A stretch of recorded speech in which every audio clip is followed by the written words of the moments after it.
کہ اللہ آپ کو صحت عطا فرمائے۔ حضرت ایوب سے درخواست کرتی ہے بیوی کہ آپ دعا کرو اللہ سے کہ اللہ آپ کو صحت عطا فرمائے۔ حضرت ایوب کہتے ہیں کہ لیا اللہ پاک نے مجھے 70 سال خوشحالی کے، مالداری کے، فراوانی کے، صحت یابی کے ایام عطا فرمائے تھے۔ اب اللہ مجھے حال دیا ہے، بیماری دیا ہے، تو کہیں میں بے صبرا تو نہیں ہو گیا۔ اب اللہ سے مجھے جس حال میں اللہ مجھے رکھنا چاہتے ہیں، میں اللہ کے اس حال پہ رہنے کے لیے راضی ہوں۔ جو اللہ اتنے دن مجھے اچھا رکھا تو میں کیسے اللہ سے مانگوں دعا؟ کہتا حضرت ایوب علیہ السلام ڈر رہے اللہ سے دعا مانگنے کے لیے۔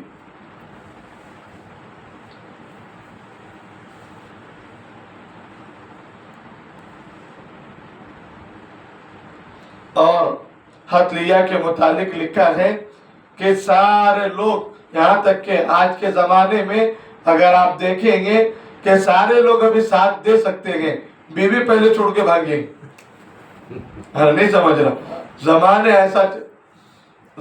ایسا چل رہا ہے کہ حضرت لیا اور حضرت رحمت نے اتنا ساتھ دیا، زمانے نے چھوڑا۔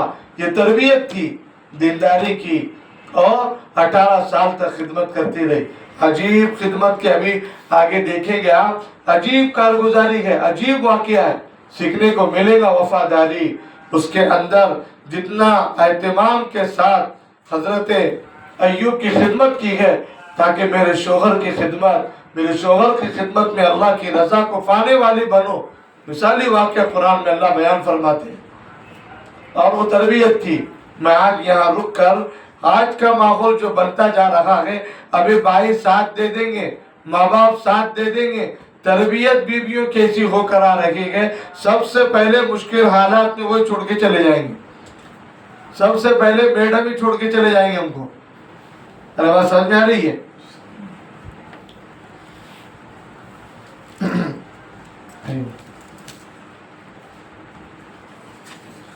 روایتوں میں آتا ہے کہ عورت ذات میں یہی خوبی بڑے کمال کی ہوتی ہے کہ شوہر مالدار ہو یا غریب، بیمار ہو یا تندرست، خوشی و غمی، ہر حال میں اپنے شوہر کی وفادار بنے۔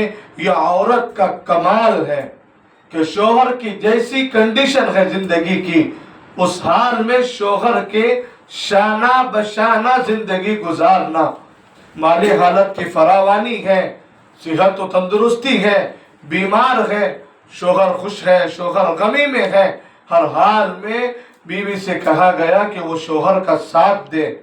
حدیث شریف میں آتا ہے، آپ صلی اللہ علیہ وسلم سے معلوم کیا گیا بہترین عورت کون سی ہوتی ہے، تو آپ صلی اللہ علیہ وسلم نے فرمایا کہ جسے دیکھ کر شوہر کو خوشی ہو، جسے دیکھ کر شوہر کو خوشی ہو، شوہر کے ہر حکم کو پورا کرے، اور اپنی ذات اور شوہر کے مال میں کوئی کام ایسا نہ کرے جو شوہر کو ناپسند ہو، جو شوہر کو ناپسند ہو۔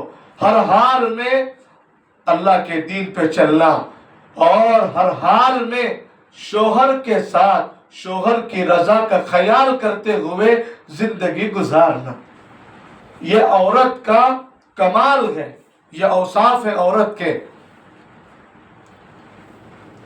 اور روایتوں میں آتا ہے خدمت گزار، شوہر کی خدمت کرنے والی خاتون سے اللہ بھی راضی ہوتے ہیں۔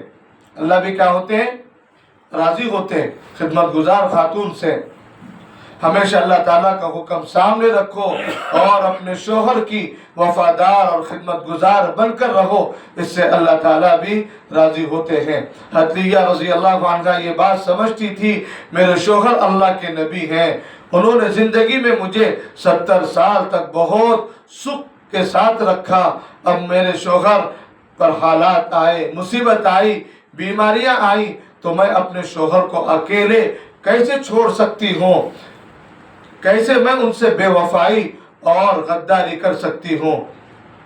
ہمیں یہ بات سامنے رکھیں کہ یہ نقطہ سامنے رکھیں کہ شوہر جب اس سے بن پڑتا ہے تو محنت سے کما کر لاتا ہے، مگر کبھی زندگی میں مصیبت آ جائے، مال میں کمی آ جائے، اس زمانے میں بھی عورت صبر کر کے شوہر کے ساتھ رہے، اپنے شوہر کو ہمت دلائے اور اپنے شوہر کی وفادار بن کر رہے، اپنے شوہر کی وفادار بن کر رہے۔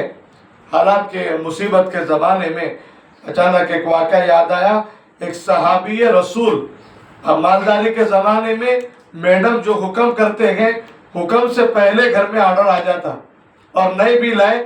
آج کے زمانے میں مثال دی جا سکتی ہے کہ فوراً آن لائن آپ بک کر لو جو آپ کو چاہیے، پیمنٹ میں کروں گا، ہوم ڈیلیوری جب ہوگی جب، ہے نا، جو آپ کو چاہیے لے لو آپ۔ حالات کے زمانے میں فراوانی ملتی ہے، بہترین شرارہ چاہیے لے لیجئے، گولڈ کی خواہش ہے کسی فنکشن میں، اللہ نوازتا ہے، شوہر کماتا ہی بیوی بچوں کے لیے ہے تاکہ میرے گھر کی ضروریات اچھے حسن سلوک کے ساتھ میں ادا کرنے والا بنوں، اس لیے کرتے ہیں۔ لیکن حالات کے زمانے میں بیوی کی، بچوں کی، شوہر انتک محنت کر کے ضروریات کا خیال کرتا ہے۔ اب ہمیں ہماری پردہ نشی ماؤں اور بہنوں کو اس واقعے سے یہاں یہ بات سکھائی جا رہی ہے کہ جب شوہر پر حالات آئے، مال کی کمی آئے، جب کاروبار ٹھپ پڑ جاوے اور مال کی تنگی آ جائے، اس زمانے میں بیجا اخراجات بیوی نہ کرائے۔ میں پہلے 10,000 کا شرارہ پہنتی تھی، اب بھی ہونا، پیناری بولے تو ٹھیک ہے ورنہ چلی میں ابا کے پاس، بولتے نا، کوئی لینا دینا نہیں۔ میں پہلے بھی وی آئی پی مینٹین کرتی تھی، پہلے بھی پکاتی نہیں تھی، آج بھی آرڈر کر کے ہزاروں کی مندی منگا کے کھلاؤ، تلا ہوا بھنا ہوا لاؤ، تمہارے ساتھ رہوں گی، ورنہ یہ نعمتیں مجھے نہیں ملی میں چلی۔ کہا یہ اللہ کی رضا کا کام نہیں ہے، یہ بیوی کے اوصاف اور صفات نہیں ہے۔ وفادار گھر بسانے والی بیوی اللہ کو وہ بندے راضی ہے جو ہر حال میں شوہر کا ساتھ دے۔ صحابہ کرام میں ایک واقعہ آتا ہے، ایک صحابی رسول غریب تھے، کیا تھے؟ غریب تھے، مزدور آدمی تھے، کہ وفادار بیویاں، اللہ کے نبی کے زمانے میں کتنی بہترین تربیت ہوتی تھی، اب بچیوں کی تربیت ہوتی۔ اللہ کے نبی کے زمانے کے بارے میں فرمایا خیر القرون قرنی ثم الذین یلونہم ثم الذین یلونہم، زمانہ زمین و آسمان نے سب سے بہترین جو زمانہ دیکھا ہے وہ میرے اور آپ کے آقا نامدار تاجدار مدحہ محمد عربی جناب محمد الرسول اللہ صلی اللہ علیہ وسلم کا زمانہ دیکھا ہے۔ ایسا پیارا زمانہ زمین اور آسمان نے نہیں دیکھا، پھر بعد میں صحابہ کا زمانہ، پھر بعد میں تابعین کا زمانہ۔ غرض وفادار بیوی کے متعلق ایک واقعہ یاد آیا، ایک صحابی رسول جو مزدوری کرتے تھے، ان کا نکاح ہو گیا، رخصتی ہو گئی، اب گھر میں میاں بیوی کو کھانے کے لیے کچھ نہیں، پہلے دن میاں بیوی کو کھانے کے لیے کچھ نہیں۔ آج ہے کوئی ایسا گھر؟ آج ہے ایسا کوئی گھر؟ کھانے کے لیے اس زمانے میں کچھ نہیں، اور آج اللہ ایسا ہے کہ کھانے کے لیے کیا نہیں، ہر چیز ہے۔ اس وقت کچھ بھی نہیں رہتا تھا، اور آج کیا نہیں ہے، ہر چیز موجود ہوتی ہے میاں بیوی کے لیے، ہے نا، ہمارے جوڑے کے لیے، نئے جوڑے کے لیے۔ پہلے دن فاقے سے گزر گیا، گئے جا کر بازار میں بیٹھے، کام کوئی آئے مالدار، مزدوری پر مجھے کوئی کام پر لے کر جائے، میں مزدوری کروں، پھر آ کر گھر پہ میں کچھ دے دوں، تو کہا کچھ نہیں ملا، کسی نے بلایا نہیں، کام لگایا نہیں۔ پھر بعد میں دوسرا دن آیا، دونوں میاں بیوی نے فاقے کے ساتھ رات گزاری، اور دوسرے دن شوہر شرم کے ساتھ کہ اللہ حیا ہے گی کہ اللہ نئی نویلی دلہن میرے پاس ہے اور میں فاقے کے ساتھ دوسرا دن کاٹ رہا ہوں، کیا دل پہ گزرتی ہوگی؟ لیکن مزدور آدمی ہوں، جا رہا ہوں، اللہ قل بفضل اللہ یؤتیہ من یشاء، کہ میرا کام ہے جانا، مزدوری کو تلاش کرنا، اگر مجھے مزدوری نہ ملے میں کیا کروں؟ پھر دن بھر انتظار کرتے رہے، بازار میں سے کوئی ان کو کام پہ لے کے نہیں گیا، کام نہیں کہ رات میں پھر شرماتے ہوئے دوسرے دن پھر آئے، میاں بیوی نے دوسری رات بھی فقر و فاقہ کے ساتھ